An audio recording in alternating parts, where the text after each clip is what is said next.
The UN's latest snapshot of global food prices show a slight drop, which has been the case every month since it hit a record back in March. Food inflation still elevated, and threats to crops remain in the wake of Russia's war in Ukraine. Well, joining us now is Durisin Albery, our EMEA agricultural reporter. So, Megan, what does the latest from the UN Food Price Index actually mean for global inflation? Sure. So the data today from the UN says that food prices dropped for a sixth month in September. So that's quite a prolonged slump. It wasn't a dramatic decrease, only about 1% lower, but it brings the gauge now to its lowest since January. That's overall good news for food inflation. It means that, eventually this could trickle through to supermarkets. But obviously there's a lot of other factors that affect food prices as well. Things like energy costs, labor costs, transport costs, which have all been elevated, as you know.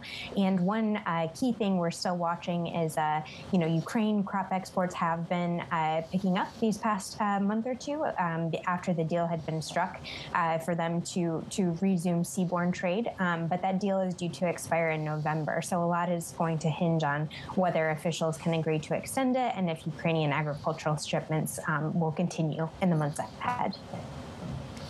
So, Megan, what factors will influence food inflation in the weeks ahead?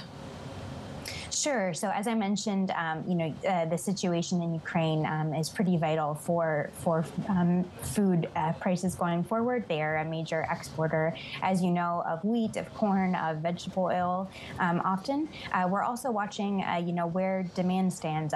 Given that inflation has been buffeting consumers on all fronts, will things like meat sales or dairy sales decline?